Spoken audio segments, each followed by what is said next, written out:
इसलिए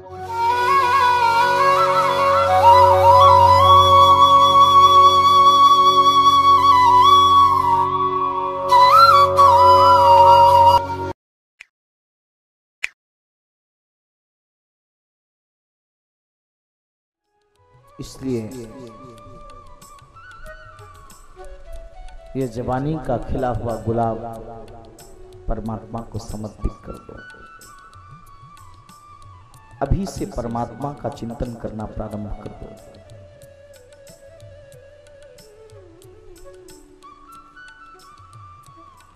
और महाराज इसलिए आचार्य सुखदेव जी महाराज ने कहा कि परीक्षित स्त्री भी सुमध्यमा, मानो गोपांगनाओं ने अपने जीवन का मध्य भाग समर्पित कर दिया है, यानी जीवन की जवानी भगवान को समर्पित कर दी है। और ये जवानी ही क्या जिसकी कोई कहानी ना हो, और वो जवानी ही क्या जो दीवानी ना हो। बस दीवानगी होनी चाहिए, परमात्मा के प्रति दीवानगी। और दीवानगी जब ये हद से गुजर जाती है, दीवानगी भी जब अपनी चरम अवस्था में पहुंच जाती है, तो सज्जनों क्या होता है? बस वही होता है जो यहां हो रहा है। क्या हो रहा है? बस रास होता है, यानी मिलन होता है, प्रीतम से मिलन। और महाराज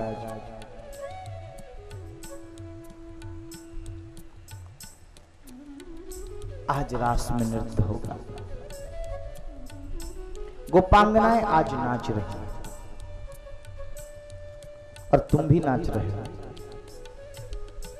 तुम्हें संसार में ये वासना नचा रही है, तुम्हें ये कामना नचा रही है। तुम संसारियों के इशारे पे नाच रहे हो। पत्नी पति के इशारे पे नाचती है, पति पत्नी के इशारे पे नाचता है, कोई बेटे के इशारे पे नाचता है। ये कामना है, ये तुम्हारी इच्छा है। किसी को धन की इच्छा है, किसी को पद की इच्छा है, किसी को प्रतिष्ठा की इच्छा है, किसी को मान चाहिए, किसी को नाम चाहिए, किसी को दाम चाहिए। सब नाच रहे हैं, लेकिन ये गोपियां भी नाच रही हैं। फर्क क्या है दोनों के नाचने में सज्जनों? फर्क क्या है? बस फर्क यह है कि तुम दुनिया के इशारे पे नाच रहे हो, तुम जगत के इशारे पे नाच रहे हो, और ये गोपांगनाएं जगदीश के इशारे पर नाच रही हैं। बस यही फर्क है। नाचना है तो जगदीश के इशारे पे नाचो, क्योंकि जगत सब खारो खारो है। तेरे बिन प्रभु कोई ना सहारो है, और ये जगत सब खारो खारो है। समुद्र देखा है तुमने? बहुत लोगों ने देखा हो। हाथ उठाओ, किसने किसने समुद्र देखा? और देखो सज्जनों, समुद्र कितना शांत, कितना उद्दंड और कितना निर्मल दिखाई देता है। लेकिन सागर के पानी को जरा अंजलि में भर करके कभी चखा है? जिन्होंने चखा होगा या सुना होगा तो उनको पता होगा, बड़ा खारा है। और समुद्र को संसार की उपमा दी ऋषियों ने, भव सागर कहा। ये संसार क्या है? सागर है, देखने में बड़ा सुंदर है, बहुत सुंदर, बहुत क्यूट, वेरी ब्यूटीफुल, बहुत सुंदर दिखाई देता है। और सज्जनों, जैसे समुद्र बहुत निर्मल और सुंदर दिखाई देता है, लेकिन जरा सा उसका पानी होठों पे लगाओ तो खारा है, पूरा मुंह ही खराब कर देता है। ठीक उसी प्रकार से संसार बहुत सुंदर दिखाई देता है। जो कुंवारे हैं वो सोचते हैं हमारी शादी हो जाए, और जिनकी हो गई है वो सोचते हैं कि हमारी पत्नी मर जाए।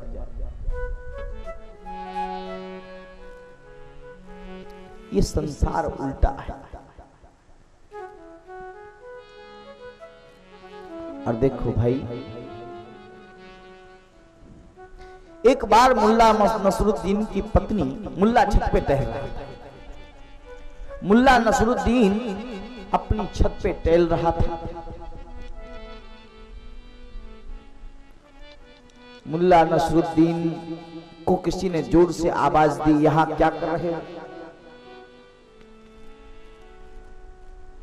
बोले क्यों? बोले तुम्हारी पत्नी, तुम यहां टहल रहे हो, वहां तुम्हारी पत्नी नदी में डूब के मर गई। अचानक नदी का तेज बहाव था, उसमें गिर पड़ी और बह गई।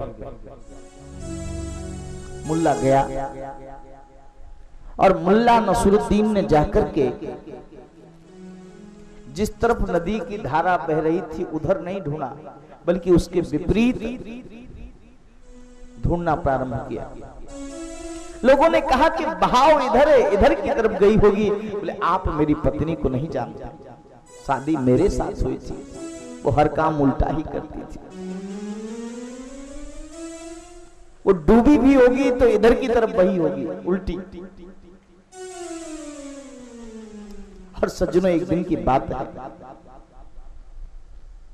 कि मुल्ला की पत्नी मर गई, मुल्ला नसरुद्दीन की पत्नी मर गई।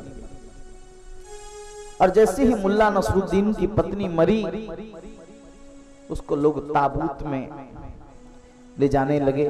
तो जीना जरा छोटा था, सकरा था।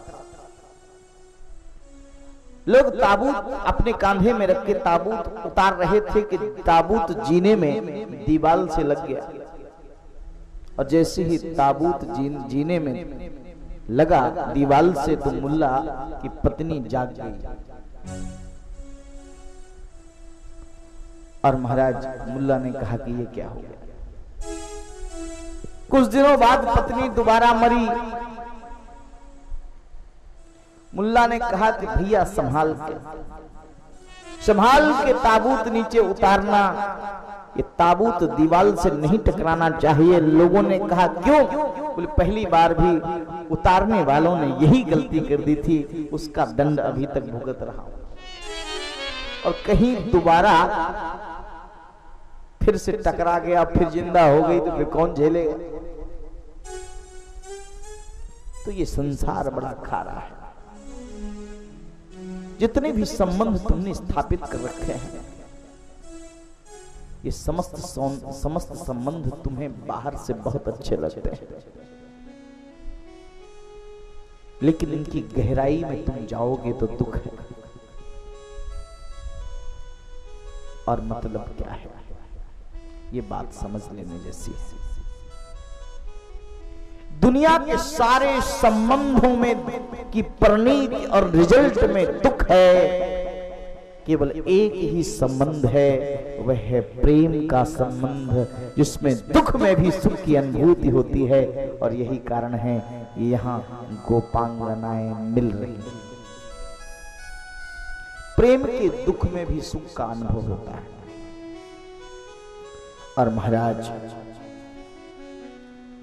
आज मेरे गोविंद ने कहा, क्यों आई हो? चलिए, इस घनघोर रात्रि में एकांत जंगल में तुम गोपांगनाओं का झुंड, तुम बामा हो और बामाओं को एकांत में नहीं रहना चाहिए। सज्जनों, स्त्री के ऊपर किसी ना किसी का साया रहता है। स्त्री के लिए एकांत वर्जित है।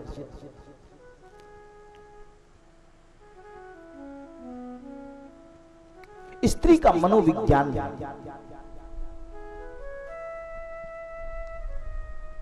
एक बहुत बड़े मनोवैज्ञानिक हुए हैं सिगमंड फ्राइड, उन्होंने स्त्रियों के मनोविज्ञान पर गहन और गूढ़ चर्चा की।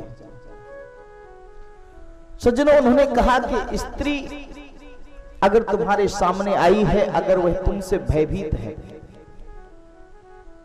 अपने आप को असुरक्षित महसूस कर रही है तो वह अपना पांव अपने पांवों के ऊपर रख करके बैठेगी। और अगर वह अपने आप तुमसे तो उसका हृदय प्रेम पूर्ण है, चाहे वो तुम्हारी माँ हो, चाहे वो तुम्हारी बहन हो, स्त्री कोई सी भी हो सकती है। अगर वह तुमसे तो उसका हृदय तुमसे प्रेम पूर्ण है तो वह तुम्हारी तरफ अपनी गर्दन को झुका के बैठेगी। और अगर प्रेम पूर्ण नहीं है तो वह अपनी गर्दन को दूसरी तरफ झुका के बैठेगी। ये स्त्रियों का मनोविज्ञान है। और सज्जनों, इसलिए कहा कि स्त्री को एकांत वर्जित है। स्त्री किसी ना किसी के साये में रहती है। जब जन्म लेती है तो पिता का साया होता है। जब बड़ी होती है जवानी में तो भाई का साया रहता है। विवाह के बाद पति का साया रहता है। और इसके बाद सज्जनों, पति के बाद जब वृद्धावस्था आती है तो पुत्रों का साया रहता है। एकांत वर्जित है। और महाराज, आज गोपांगनाओं ने विप्रिय सुना है। और सज्जनों, विप्रिय का अर्थ क्या है? विप्रिय का अर्थ है सज्जनों, प्रिय से विपरीत, जिससे आशा नहीं है। ऐसी आशा के विपरीत कोई परिणाम आए तो उसको विप्रिय कहते हैं, जो प्रिय नहीं लगता है। और महाराज, इत विप्रियमाकर्ण्य गोप्यो गोविंद भासितम विषण्णा भग्न संकल्पास चिंता मापुर दुरत्या। सुखदेव जी कहते हैं कि राजन, जब ऐसा विप्रिय सुनना पड़ा गोपांगनाओं को तो गोपियां भग्न संकल्पा हो गईं। क्योंकि विप्रिय दुखदायी होता है। क्योंकि सज्जनों, विप्रिय दुखदायी होता है।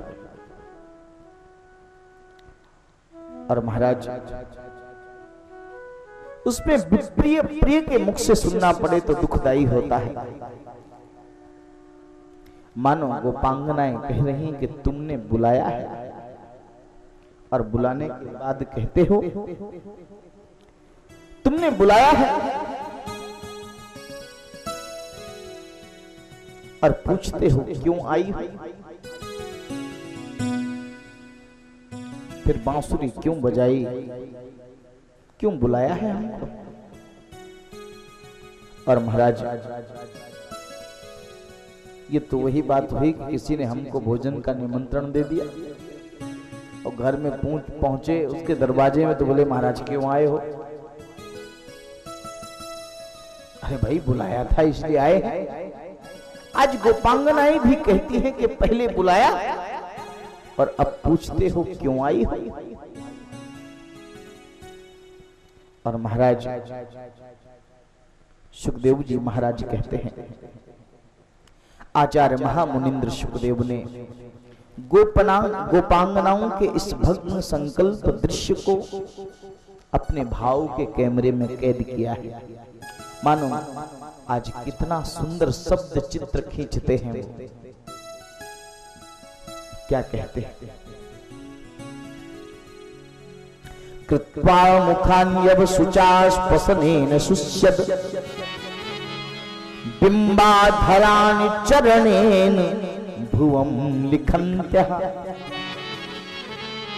अस्त्रैरुपाक्तमस्भी कुचकुंकमानि तस्थुर्मर्जन्त उर्दुक भरास्म तूष्णी। गोपांगनाओं का सत्य चित्र खींचा है आचार्य सुखदेव ने कि नीचे वाले होंठ को दांत से दबाया है। गोपियों ने अपने नीचे वाले होंठ को दांत से दबाया है, ऐसे किया है। और महाराज, आंख में आंसू है।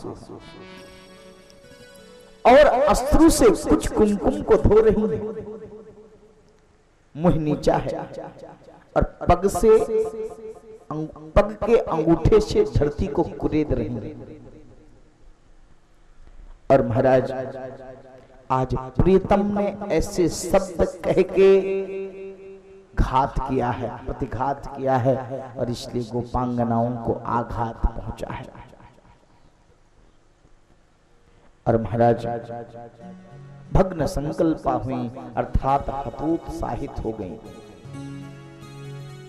कितने उत्साह से हम आई थी और हमारे उत्साह पर पानी फेर दिया, पूछ करके कि क्यों आई हो, और अब धर्म की बातें करते हैं। हमारा धर्म क्या है ये हमको याद दिला रहे हैं। और महाराज क्या कहा, मैवं विभोरहति भवान गदितुं नृशंसम् शंतज सर्व विषयास तव पाद मूलम भक्ता भजश्च दुख गृहमातजास्मान देवो यथादि पुरुषो भजते मुमुक्षन भक्ता भजश्च दुर्गृहमातजास्मान।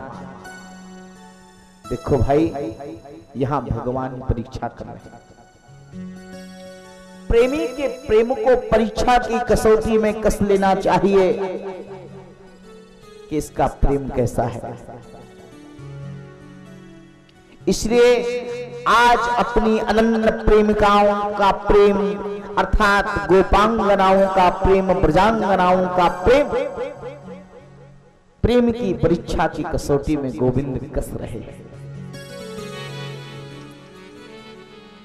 कहीं गोपांगनाएं जल्दीबाजी में तो मेरे पास नहीं आ गई। आवेश जन्य प्रेम तो नहीं है, विवेक जन्य प्रेम होना चाहिए, आवेश जन्य नहीं। क्योंकि आवेश में जो त्याग होता है वह शांति नहीं देता, वह उद्वेग देता है, उद्वेग। प्रेम में आवेश ठीक नहीं है,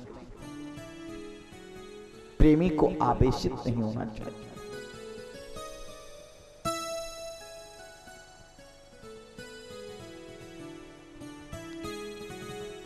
जरा सी कोई बात से अच्छा तो जाओ, हम ऐसा नहीं करते, ये प्रेम नहीं है।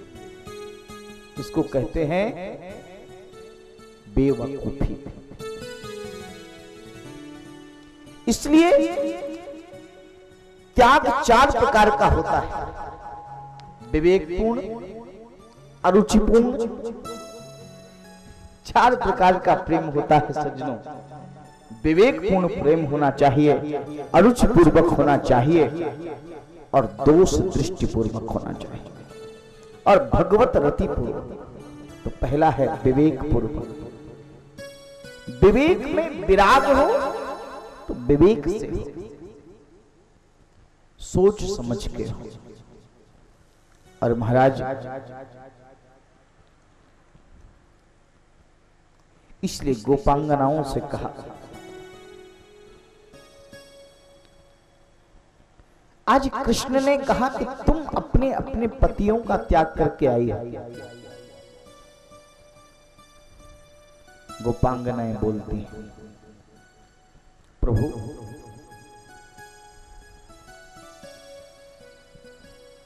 हम जिन पतियों का त्याग करके आई हैं वो संसार के पति हैं, और पति का अधिकार शरीर पर होता है।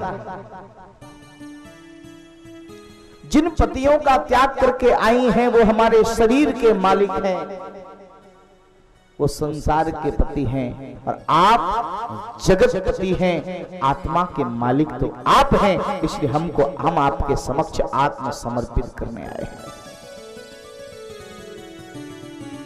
और महाराज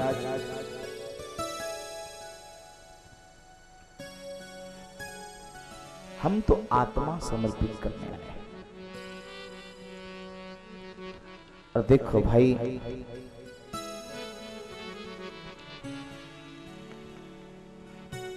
अब गोपांगनाओं ने समझ लिया कि भगवान का अनन्य भाव है। गोपांगनाओं का प्रेम निष्काम है, लेकिन प्रेम का प्रारंभ काम से होता है। काम की ऊर्जा ही रूपांतरित होकर के प्रेम की ऊर्जा बन जाती है। बिना काम के प्रेम का प्रारंभ हो ही नहीं सकता। यही तुम्हारा प्रेम, यही तुम्हारा काम ही, काम की ऊर्जा ही रूपांतरित होने के बाद प्रेम की ऊर्जा बन जाती है।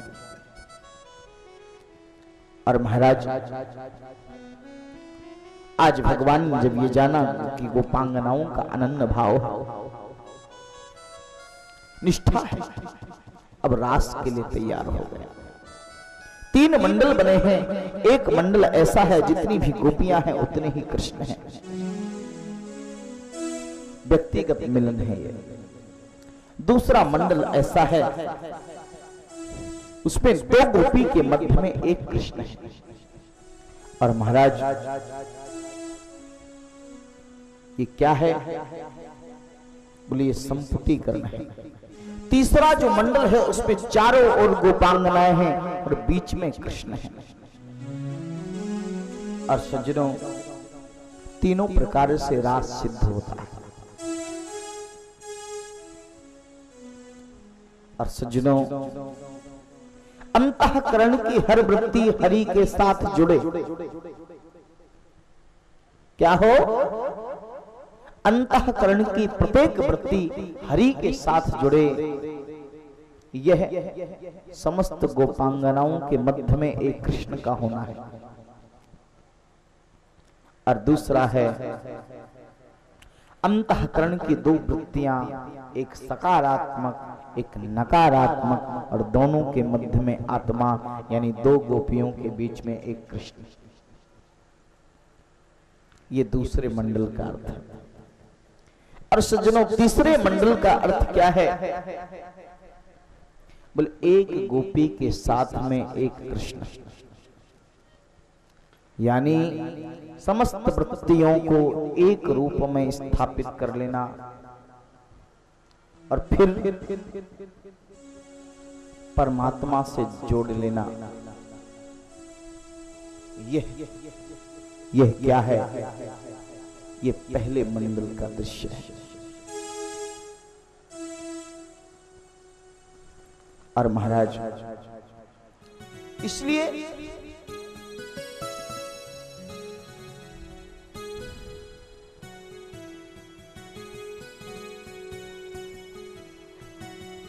और जिसका मन कृष्ण से भरा हुआ हो,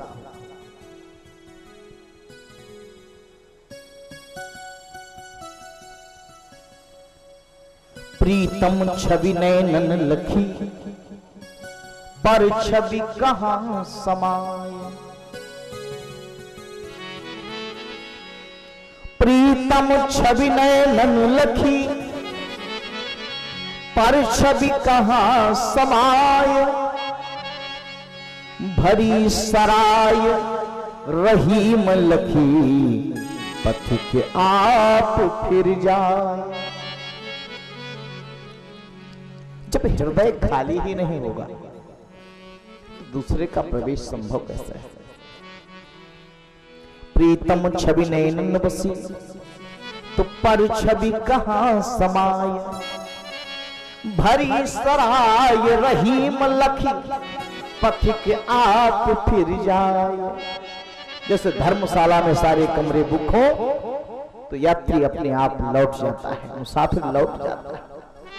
तुम्हारे हृदय में अगर गोविंद होगा तो संसार की ये वृत्तियां वापस हो जाएंगी। और महाराज, शुरू हुआ रास वृंदावन।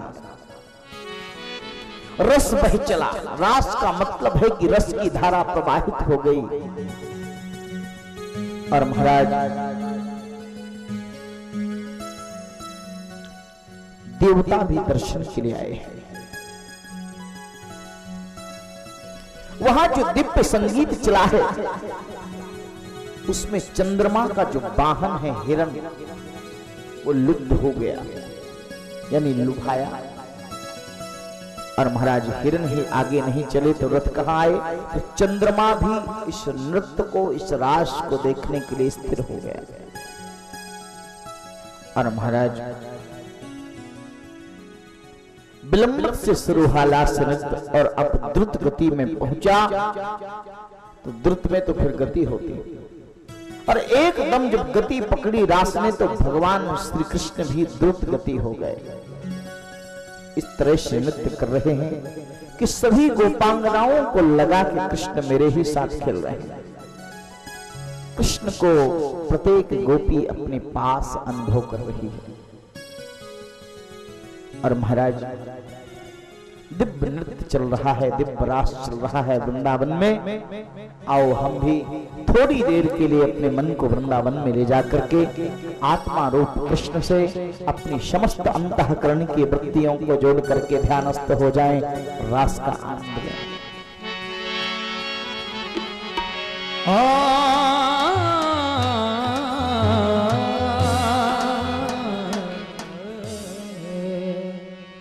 कि मैं तो नाचूंगी तेरे दरबार मुरली वाले रसिया, मैं तो नाचूंगी तेरे दरबार मुरली वाले रसिया।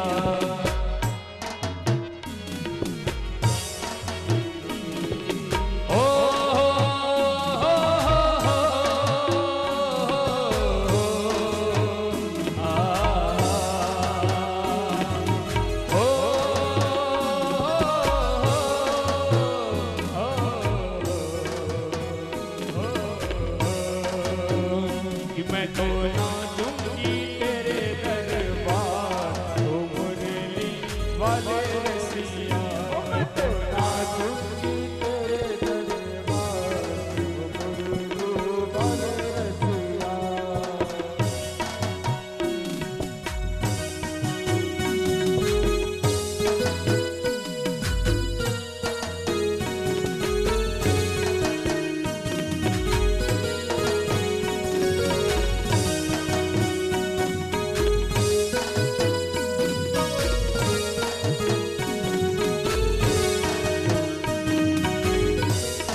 चरणों की दासी, बन गई हूँ तेरे चरणों की दासी, तेरे चरणों में जाऊं बलिहार। मैं तो नाचूंगी तेरे दरबार, ओ मुरली वाले रसिया। मैं तो नाचूंगी तेरे दरबार, ओ मुरली वाले रसिया। रास रचो है, रास रचो है, दुनियों में रास रचो है। ओ रास रचो है, रास रचो है, दोनों हाथ उठा करके किनारे गाना रास रचो है। ओ रास रचो है, रास रचो है, यमुना किनारे आज रास रचो है। आज रास रचो है, रास रचो है, यमुना किनारे गाना रास रचो है। हो जग से न्यारा रूप तुम्हारा नबी से न्यारा, लगता है बड़ा प्यारा प्यारा। ओ लगता है बड़ा प्यारा प्यारा, रूप तुम्हारा जग से न्यारा, रूप तुम्हारा सबसे न्यारा, लगता है बड़ा प्यारा प्यारा। लगता है बड़ा प्यारा प्यारा। ओ मेरे सामने सलोने सरकार, मैं नाचूंगी तेरे दरबार, तो मुरली वाले रसिया। मैं तो नाचूंगी तेरे दरबार मुरली वाले रसिया। तो नाचो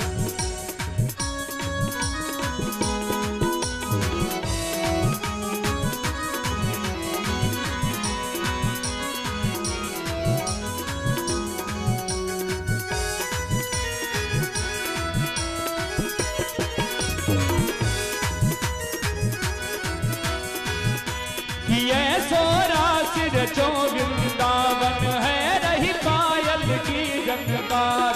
है सोरा सिर जो वृंदावन की गंगार।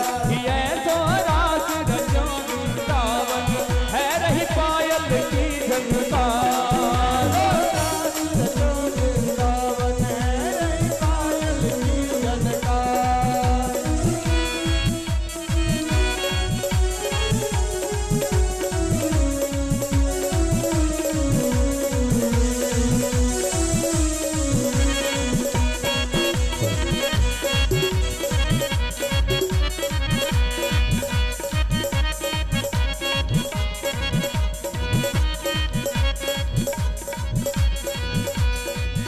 ओ घुंघरू बाजे छमा छम बाजे, घुंघरू वाले क्षमा क्षम बाजे, बजने बिछुआ बहुत ही बाजे।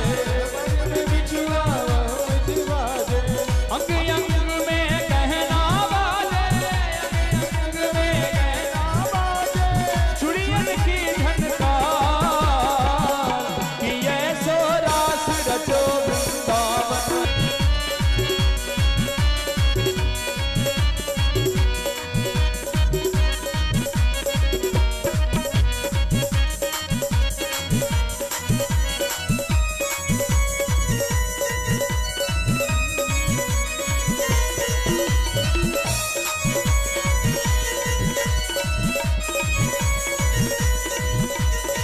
बाजे भांति भांति के बाजे, झांझ मृदंग ताल छप बाजे। झांझ मृदंग ताल जप बाजे, झांझ मृदंग ताल जप बाजे, बाजे भांज भांज के बाजे, झांझ मृदंग ताल छप बाजे।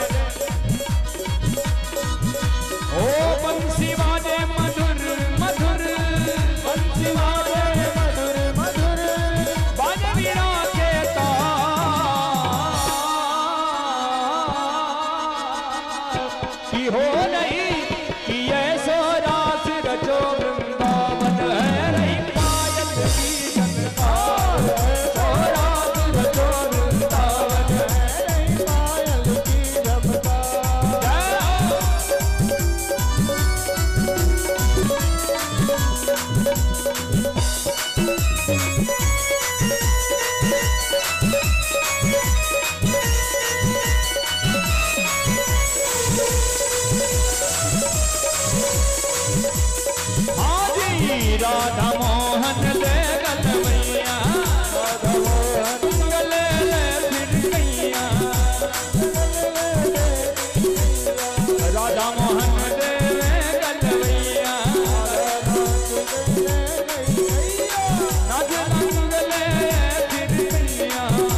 आज इतनी द्रुत गति से रास हो रहा है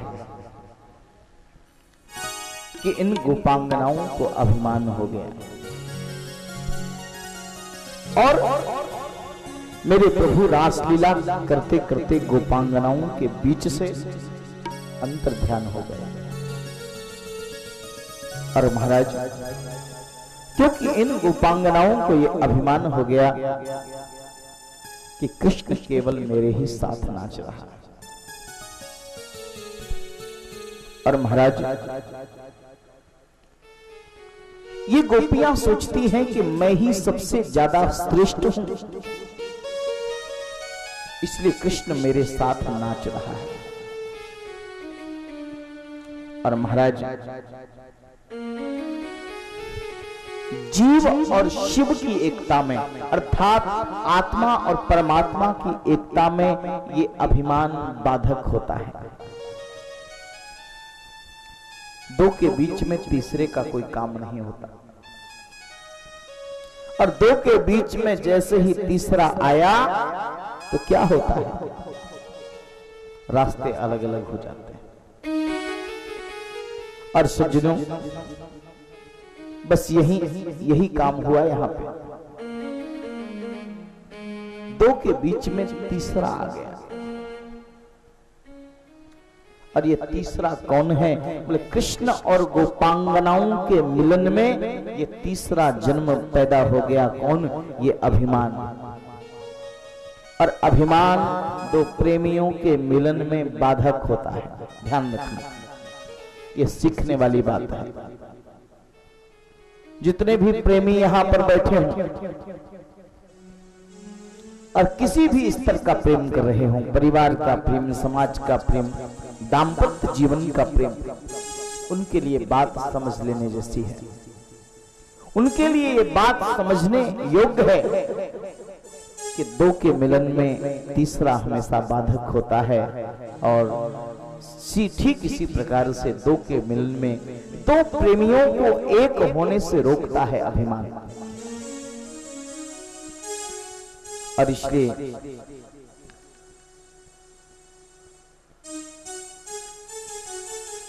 तीसरे का काम कब तक है? जब तक दो मिले नहीं। दूल्हा दुल्हन मिल गए तो सुनी हुई बारात। अब बारातियों का क्या काम? बाराती तो तब तक थे जब तक कि ये दोनों मिले नहीं थे।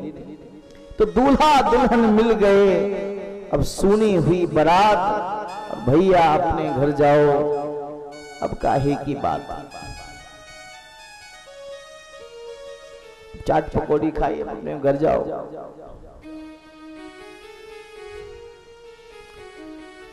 एक उर्दू के शायर ने से लिखा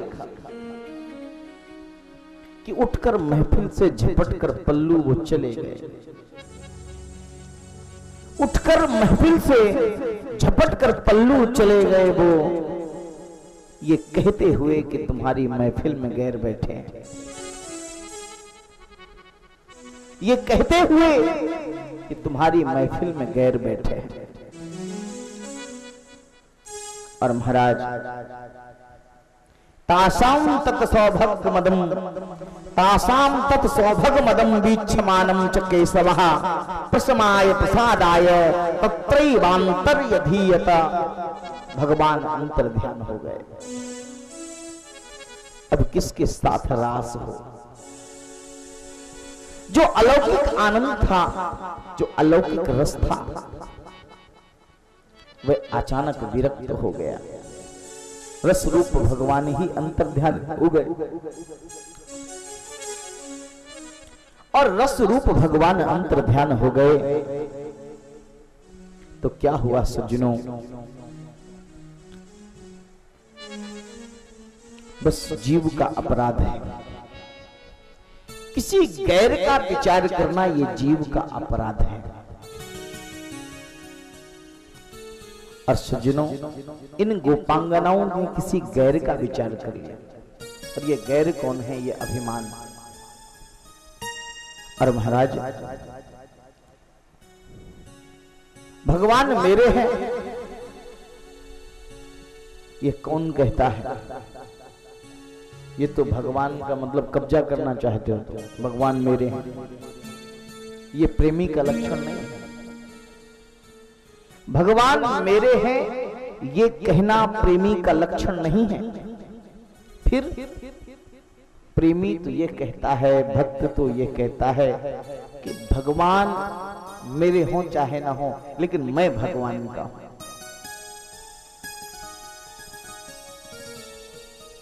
और इसलिए प्रेमी बस यही कहता है। और महाराज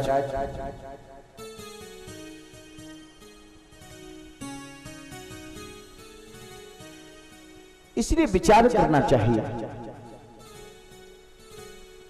कि मैं भगवान का हूं, बस इतना ही काफी है। भगवान मेरे हैं या नहीं मुझे पता नहीं। और लोग करते क्या है, यही गलती तुम कर देते हो, प्रेम में यही गलती तुमसे हो जाती है। तुम अपने प्रेमी पर कब्जा करना चाहते हो, पत्नी अपने पति पर कब्जा करना चाहती। खबरदार, तुम मेरे हो, किसी गैर की ओर देखा तो ठीक नहीं होगा। पति भी यही कहता है। आप साथ जो में जा रहे हैं और आप पति पत्नी दोनों साथ जा रहे हैं, कोई आपका दोस्त मित्र पारिवारिक व्यक्ति मिल गया, उसने कहा अरे आज तो आप बहुत सुंदर लग रहे हैं, कहाँ जा रहे हैं? हाँ अमुक जा। अरे भाभी जी आप तो बहुत सुंदर लग रही हैं। बस पति जो है जल गया। क्या बात है, तुम्हारी बहुत प्रशंसा कर रहा है। अरे भले आदमी कर दी तो क्या बात है, अभी तक तुम्हारी कर रहा था तो कोई दिक्कत नहीं, उसकी कर दी तो दिक्कत हो गई। तो सज्जनों, प्रेम कब्जा नहीं चाहेगा। और तुम प्रेम में यही गलती कर देते हो कि तुम प्रेम में कब्जा जमाने लगते हो। और जिस क्षण तुम प्रेम में कब्जा जमाने लगते हो, उसी क्षण प्रेम की हत्या हो जाती है, उसी क्षण प्रेम मिट जाया करता है। और यही कारण है कि आज गोपांगनाएं भगवान के ऊपर कब्जा जमा रही थी। तुम मेरे हो। प्रेम कब्जे को स्वीकार नहीं करता, प्रेम मालिकियत को स्वीकार नहीं करता। तुम कब्जा मत जमा। और जब जब जिन्होंने कब्जा जमाने की कोशिश की है, वो प्रेम के मार्ग में असफल हो गए, वो प्रेम नहीं कर पाए, इसलिए कब्जा नहीं। और महाराज इसलिए ये बात समझ लेने जैसी है सज्जनों कि तुम प्रेम में कब्जा करना चाहते हो। और प्रेम तो मुक्त है, तुम प्रेमी को बांधना चाहते हो, संभव नहीं।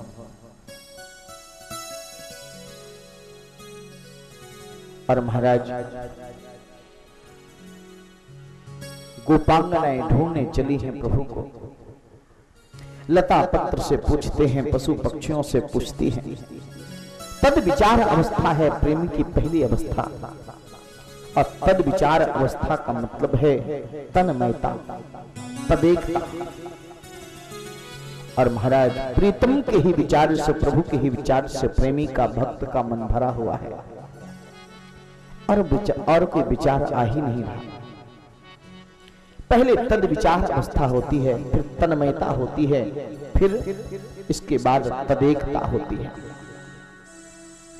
और सज्जनों, ये तदेकता जब सिद्ध हुई तो गोपी, एक गोपी दूसरी गोपी के मुंह को मानो फाड़ रही है।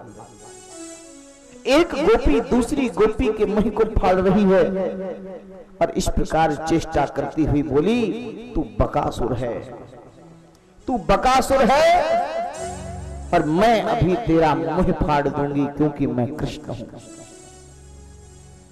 और महाराज कोई गोपी कृष्ण के जैसी चाल चलने लगती है। और महाराज सबसे कहने लगी, मैं कृष्ण हूं, देखो मेरी चाल। कृष्णोहम पश्यत गतिम ललितामिति तन्मनः। मैं कृष्ण हूं, मेरी चाल को देखो। और महाराज यह वेदांत की विचारधारा है।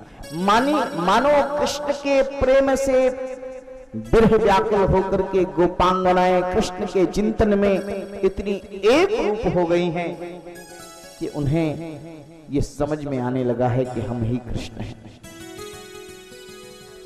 जिसका चिंतन करोगे वैसे ही हो जाओगे। और इसलिए सोहम कृष्णोहम, ये गोपियां कहती हैं कृष्णोहम, हम ही कृष्ण हैं। और महाराज लेकिन सज्जनों, मेरे परम प्रभु प्रीतम कृष्ण एक गोपी को साथ लेकर के गए, और वह कौन सी गोपी है? अनया राधितो नूनम भगवान हरिरीश्वर। सुखदेव जी महाराज ने इशारा किया है कि वह गोपी कौन है, स्पष्ट नाम नहीं दिया, बस ये कह दिया अनया राधितो नूनम, वह भगवान की अनन्य प्रेमिका है। भगवान उसकी अनन्य आराधना करते हैं। और वह अनन्या, वह भगवान की अनन्या कौन है? बोले श्री किशोरी, श्री वृषभानुजा, श्री राधा रानी, श्री राधा जी को लेकर के अंतर ध्यान हो गए भगवान। और सज्जनों, राधा जी को लेकर के जैसे ही अंतर ध्यान हुए, चलते चलते राधा जी ने कहा,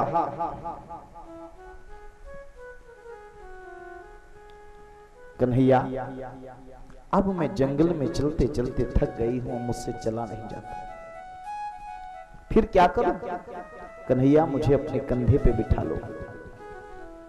मेरे गोविंद ने सोचा कि इनको भी अभिमान हो गया। और ये गोपी सोचती है, ये राधा सोचती है कि मैं ही समस्त गोपांगनाओं में श्रेष्ठ हूं, इसलिए कृष्ण ने सबको छोड़ दिया, बस मेरे साथ आए हैं, मुझे साथ लेके आए हैं। बस यही फिर गलती हो गई। प्रेमी बस यही चूक जाता है कि मैं श्रेष्ठ हूं इसलिए मेरे साथ प्रेम है।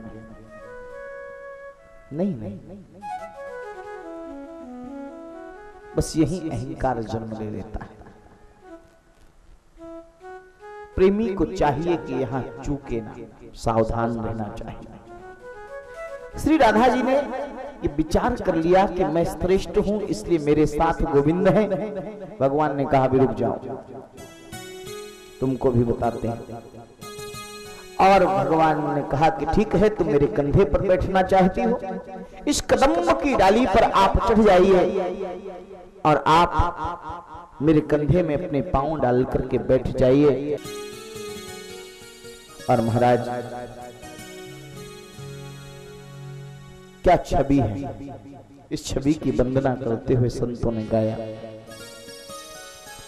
कांति सितामृषति निंदित शारदेन्दुर यत्रैकितो विलसिता मसितांग शोभा वृंदावने पिकृतया मुनिनांग संगम राधा मुकुंद युगलम तदहम नमामि।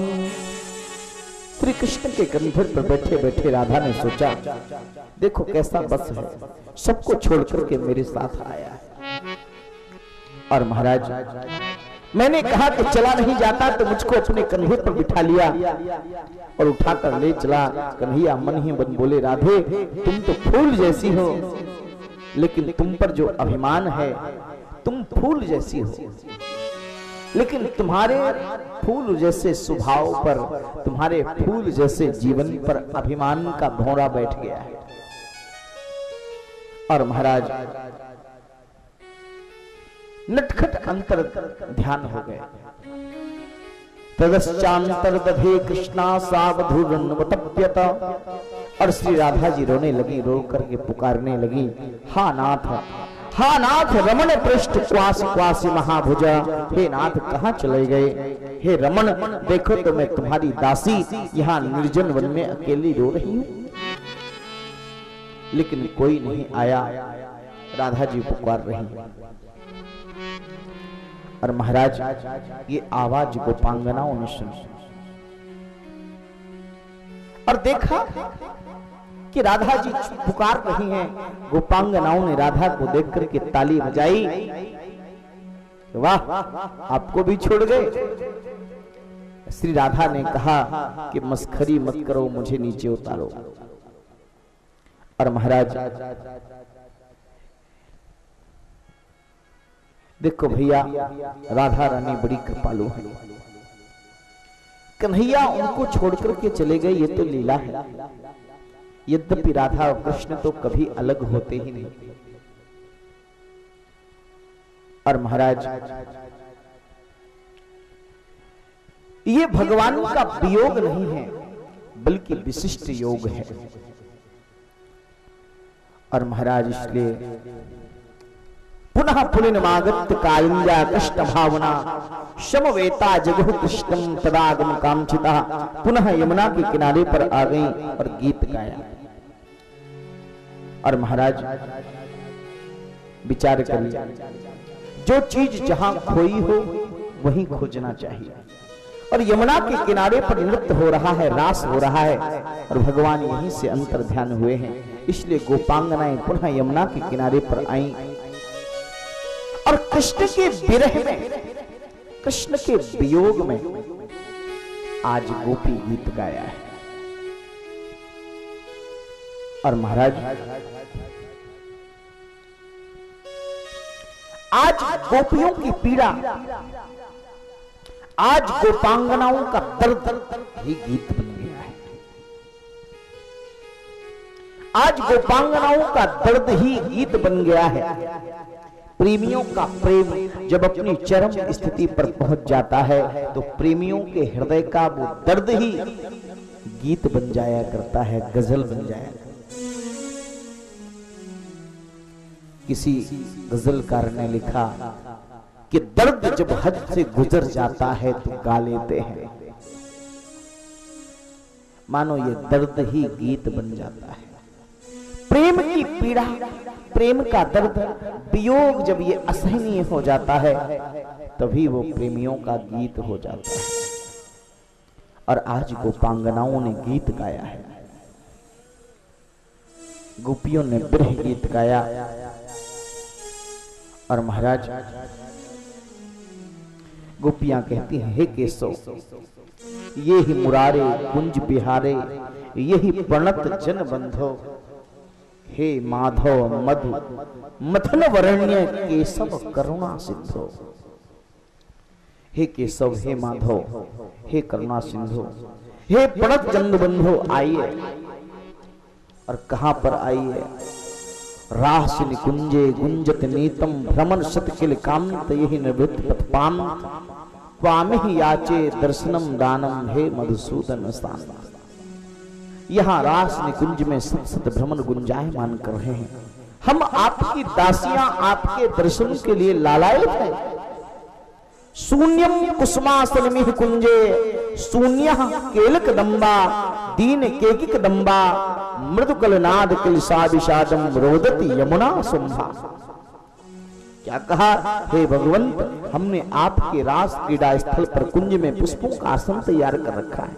ये कदम्ब आपके बिना सूना है, दीन है। और महाराज इसलिए ये यमुना कलकल निनाद करती हुई बह रही है। लेकिन जब आप थे तो ये कलकल निनाद इसका संगीत था, और यही निनाद आज इसका रोना हो गया है। मानो यमुना बह नहीं रही, आज आपकी आवाज, यमुना की जो बहती हुई धारा है, इसकी जो आवाज है, मानो ये यमुना के रोने की आवाज है। और महाराज गोपियों के विरह में, गोपियों ने कृष्ण के विरह में जो गीत गाया वो गोपी गीत कहलाया। आइए, ये गोपियों के प्रेम की पराकाष्ठा है गोपी गीत। और जो भगवान के प्रेमी हो उनको गोपी गीत का नित्य पाठ करना चाहिए। आइए हम भी गोपी गीत के दो चार श्लोकों को गुनगुना लें।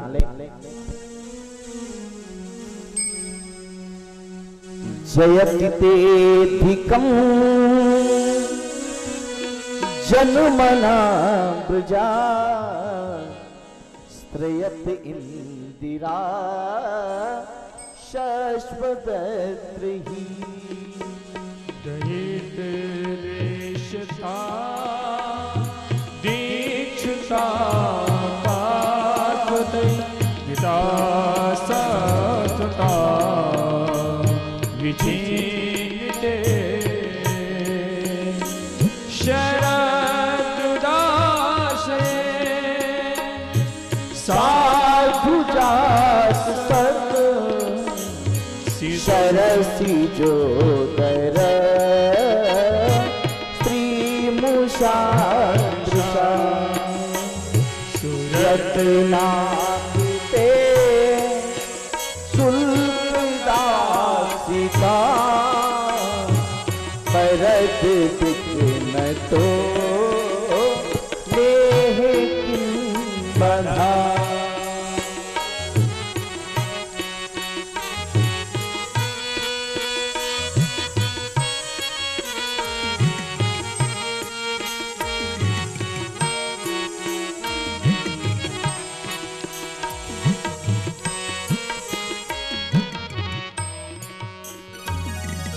क्या कहा? जयत तेधिकम जन्मना ब्रजा स्त्रयत इंदिरा सस्पदत्रहि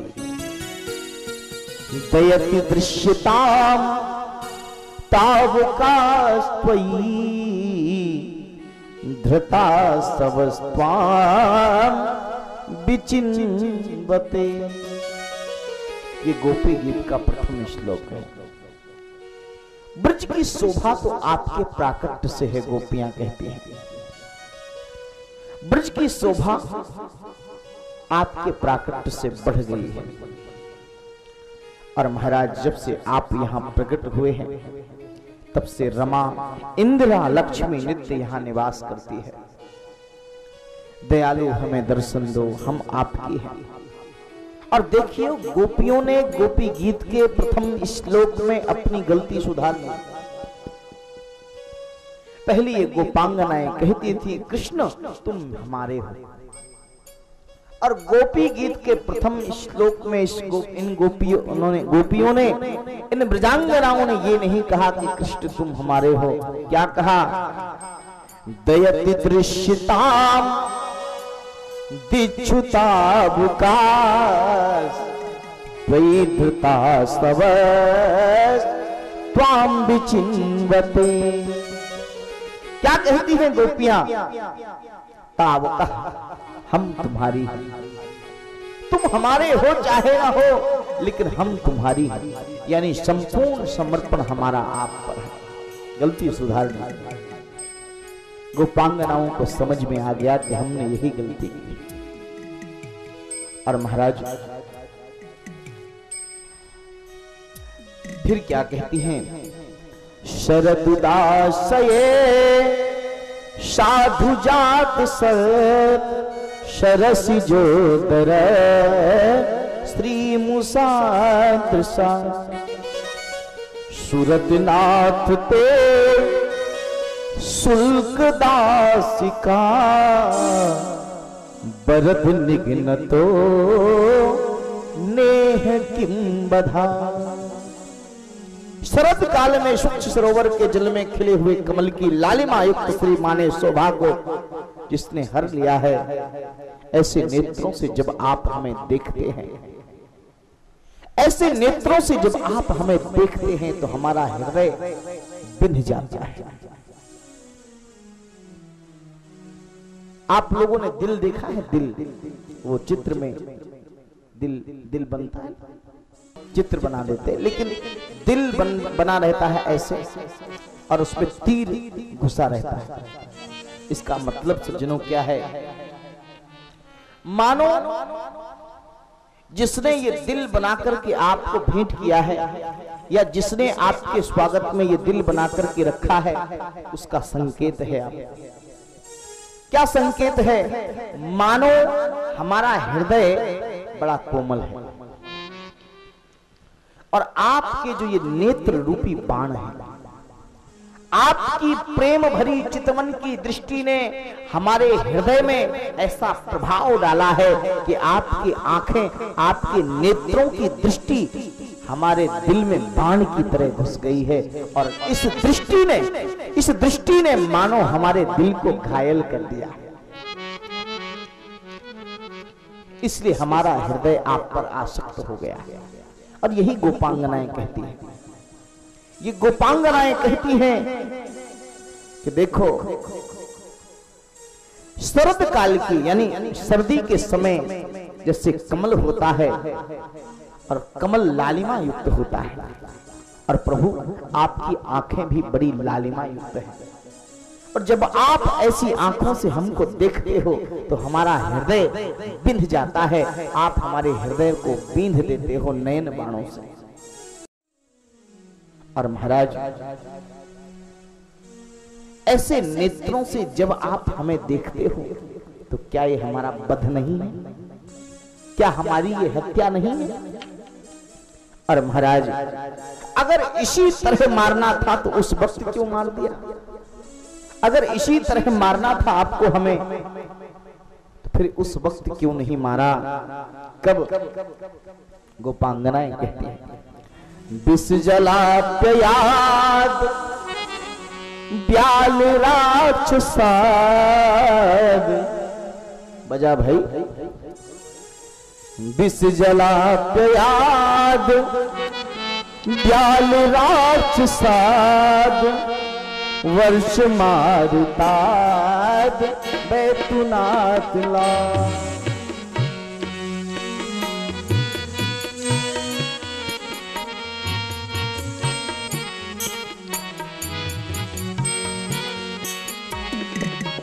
विस्मयात्मजा विश्वतो भया दृशभूते वयं रक्षितामुहु।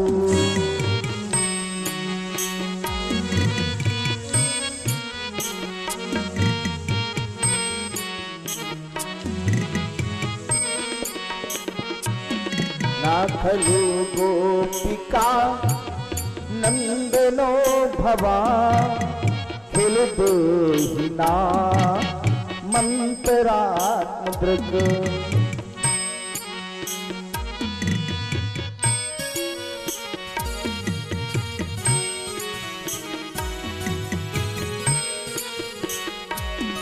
तिखनिसार्पितो विश्वगोप्तये सख उदेयिवान शाश्वतां कुले।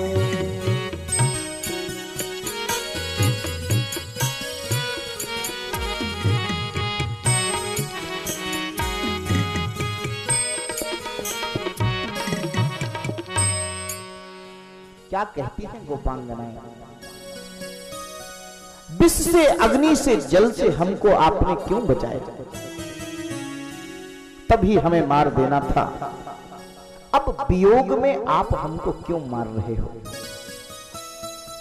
और महाराज,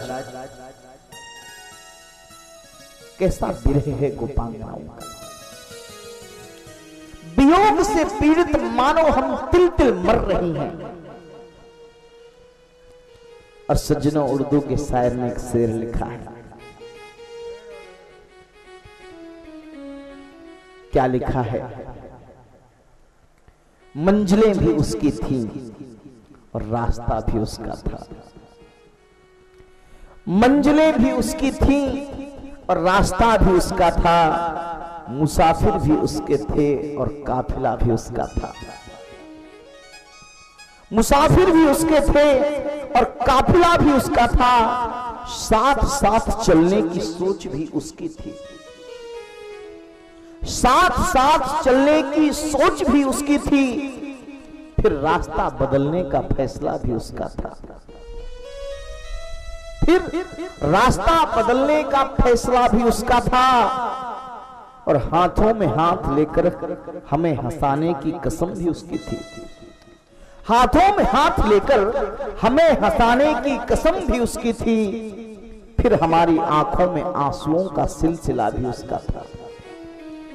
फिर हमारी आंखों में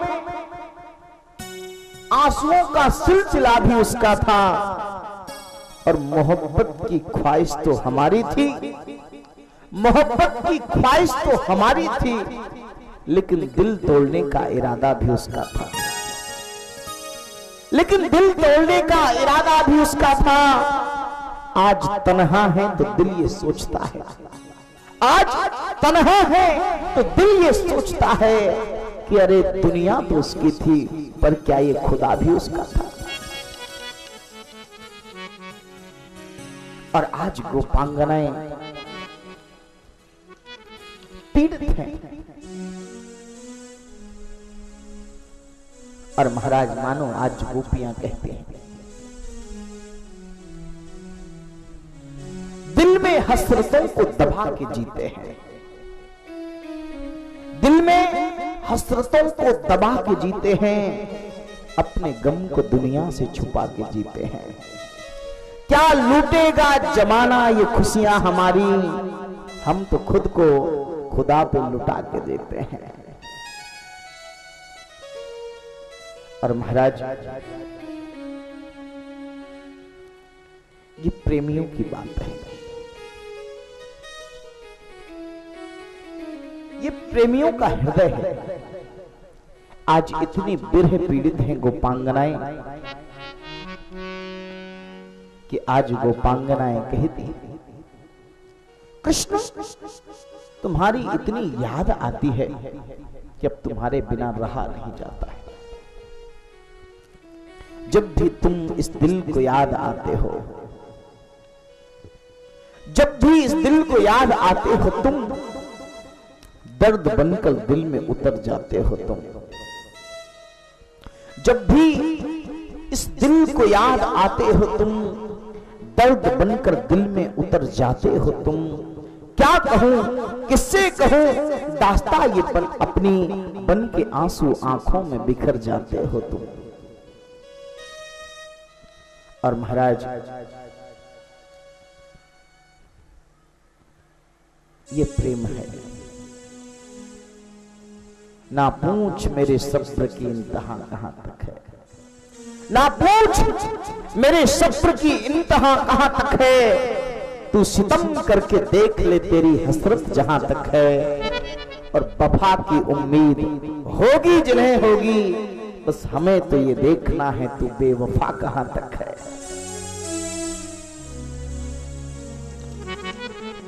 और महाराज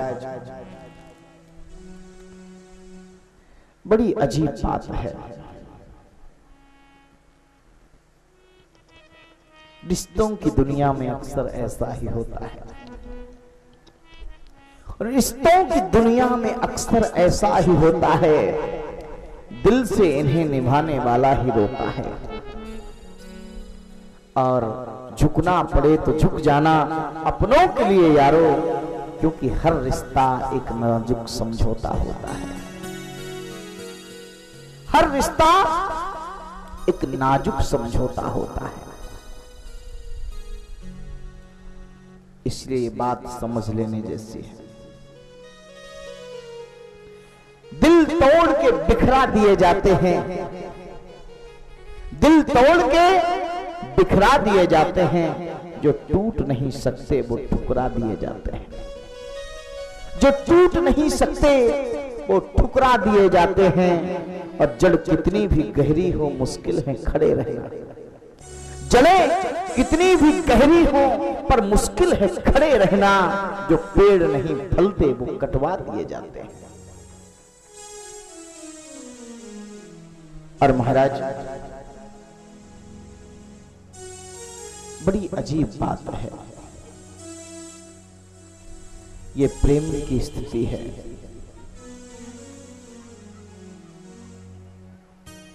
इसलिए किसी कवि की तो पंक्तियां मुझे याद आती हैं। व्याकुल हो दिल जल उठा तेरी तलाश में, व्याकुल हो दिल जल उठा तेरी तलाश में। जैसे किसी ने आग लगा दी कपास में, जैसे किसी ने आग लगा दी कपास में, जैसे हो दिल जल उठा तेरी तलाश में, व्याकुल हो दिल जल उठा तेरी तलाश में, व्याकुल हो दिल जल उठा तेरी तलाश में, व्याकुल हो दिल जल उठा तेरी तलाश में। जैसे किसी ने आग लगा दी कपास में, जैसे किसी ने आग लगा दी कपास में, जैसे किसी ने आग लगा दी कपास में। हम बेगुनाह लोगों को कातिल न कहो, हम बेगुनाह लोगों को कातिल न कहो, हम बेगुनाह लोगों को कातिल न कहो रे, हम बेगुनाह लोगों को कातिल न कहोगे। कातिल तो खुद छुपे हैं तुम्हारे निवास में, हम बेगुनाह लोगों को कातिल न कहोगे, हम बेगुनाह लोगों को कातिल न कहोगे। कातिल तो खुद छुपे हैं तेरी नफरत में, कातिल तो खुद छुपे हैं तुम्हारे निवास में, कातिल तो छुपे हैं तो तेरे निवास में, कातिल तो छुपे हैं तो तेरे निवास में।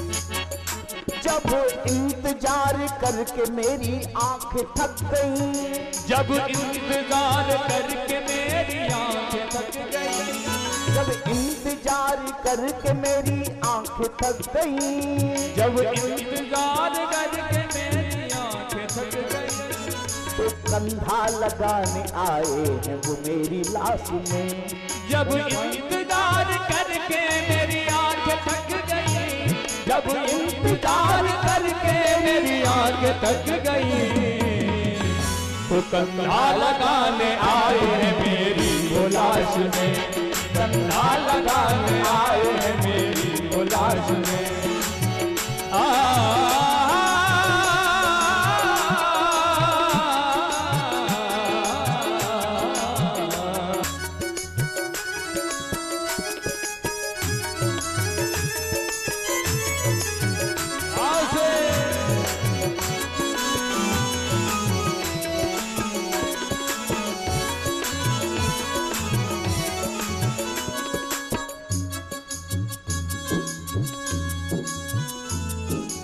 जीवन के इस सफर में मिले ऐसे हम सफर, जीवन के इस सफर में मिले ऐसे हम सफर, जीवन के इस सफर में मिले ऐसे हम सफर, जीवन के इस सफर में मिले ऐसे हम सफर, जीवन के इस सफर में मिले ऐसे हम सफर। जैसे शबनम की बूंद ठहरी हो जिस तरह घास में, शबनम की बूंद ठहरी हो जैसे गिलास में, शबनम की बूंद ठहरी हो जिस तरह घास में।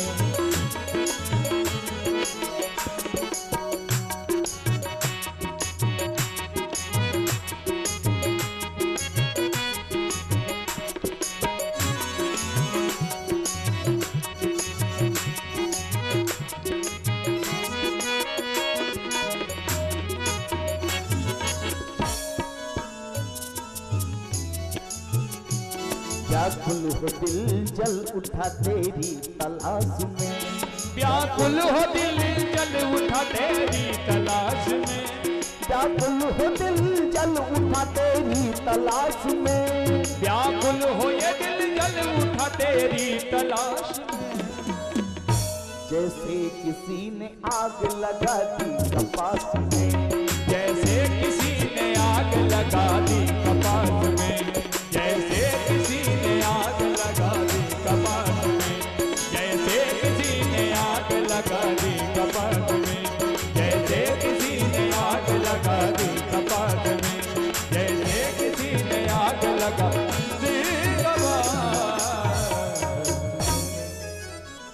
विरह की अनुभूति ऐसे करता है। और महाराज ये गोपांगनाएं कहती हैं, प्रणत देहि नाम पाप कर्षणम तृण चरानुगम श्री निकेतनम फणि फणार्पितम ते पदाम्बुजम कृण कुचे सुनः क्रंद हिच्छयम। प्रणाम करने वालों के पापों का नाश करने वाले और घास चरने वाली गायों के पीछे जाने वाले हे श्री निकेतन, लक्ष्मी के स्थान रूप आप ही हैं। आपके चरण कमल को हमारे हृदय में पधराइए प्रभु। और महाराज काली नांग दुष्ट था, लेकिन आपने उस काली नांग के फणों में भी अपने चरणों को रखा। तो क्या हम काली नांग से भी ज्यादा दुष्ट हैं, जो आप हमारे हृदय में अपने चरणों को नहीं रख रहे? और महाराज जैसे कालीन का निग्रह किया था, वैसे ही आप हमारे दर्प और कंदर्प का निग्रह कीजिए, यानी अभिमान को दूर कीजिए। और महाराज क्या कहती हैं, तब कथामृतम तप्त जीवनम कवि विरीडितम कलमसापहम श्रवण मंगलम श्रीमदादतम भुवि गुणन्ति ते भूरिदा जना। क्या सुंदर बात कही है। और देखो भाई, जहर को मिटाने के लिए अमृत होता है, और अभिमान से हमारे जीवन में जो जहर हो गया है, उससे तुम्हारी ये कथा ही हमको जिला सकती है। तब कथा अमृतम तप्त जीवनम, उससे तुम्हारी ये कथा ही हमको जिंदा रख सकती है। और महाराज कथा अमृतम कलमसापहमस्ति किंतु हृतापघनम नास्ति।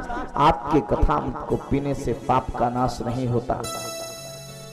फिर क्या होता है? बोले आपके कथा अमृत को पीने से हमारे तो हृदय के ताप का नाश हो जाता है, इसलिए बस एक तेरी कथा ही सहारा है।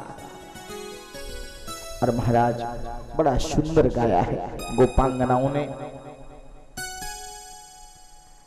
और गोपी गीत गोपांगनाओं ने गाकर के मानो अपने हृदय की वेदना को व्यक्त किया है। और महाराज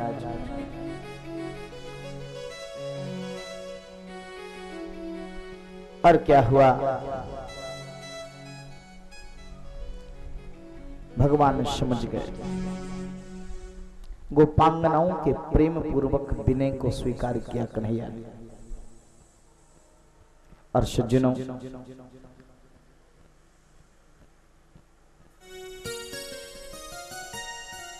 लकड़ी जल कोयला भई कोयला जल भई राख, लकड़ी जल कोयला भई कोयला भई कोयला जल भई राख। और मैं दीवानी ऐसी जली कि ना कोयला भई न राख।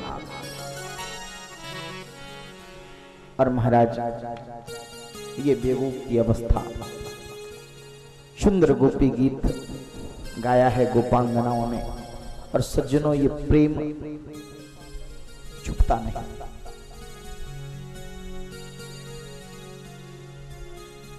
प्रीत खैर खून खांसी खुशी, बैर प्रीत मद पान, रहीमन दावे ना दबे जाने सकल जहां।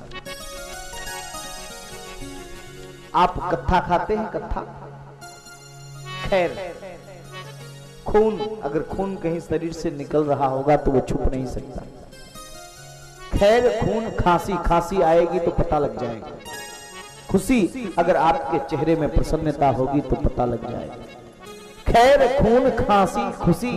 और बैर, अगर आपकी किसी से शत्रुता है और वो अगर आपके सामने से निकला है तो आपके चेहरे की भाव भंगिमा से ये पता लग जाएगा कि आपके विचार इससे मिलते नहीं। खैर खून खांसी खुशी, बैर प्रीत मद पान, रहीमन दाबे ना दबे जाने सकल जहान। और महाराज ये चीज प्रेम भी दबता नहीं। प्रेम छिपाया ना छिपे जाघट प्रगट होए, गर मुंह से कुछ बोले नहीं तो नयन देते हैं रोए। इसीलिए उर्दू के शायर ने एक शेर लिखा कि हर ख्वाब सुनहरा नहीं होता, हर ख्वाब सुनहरा नहीं होता, हर घाव गहरा नहीं होता, और आंखें ही पढ़ पाती हैं आंखों में दिल की बातें, क्योंकि आंखों में किसी का पहरा नहीं होता। और महाराज तब पीतांबरधारी बनमालाधारी कोटि मनमथा लावण्य प्रभु गोपांगनाओं के मध्य में प्रकट हुए, बोले रास बिहारी सरकार की जय।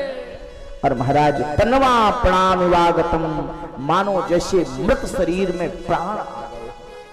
आज कृष्ण का दर्शन करके गोपांगनाओं के मृत जीवन में प्राण आ गए। और महाराज कोई जाकर के कृष्ण के चरणों में गिर पड़ी, किसी ने कृष्ण को गले में बाहों में हार बनाकर के पहनाया, किसी नयन द्वार से हरि को अंदर पधरा लिया। और महाराज और नयन द्वार बंद कर लिए, मानो एक गोपी कहती है कि मैंने आंखों के माध्यम से प्रीतम की छवि को हृदय में बसा लिया है, अब आंख नहीं खोलूंगी। क्यों? क्योंकि आंख खोलूंगी तो डर है कहीं बाहर ना निकल जाए, मैंने कैद कर लिया है, अब मैं जाने न दूंगी। और महाराज किसी ने नैन बाण कृष्ण को मारे हैं, नैन बाण तक तक के मारे।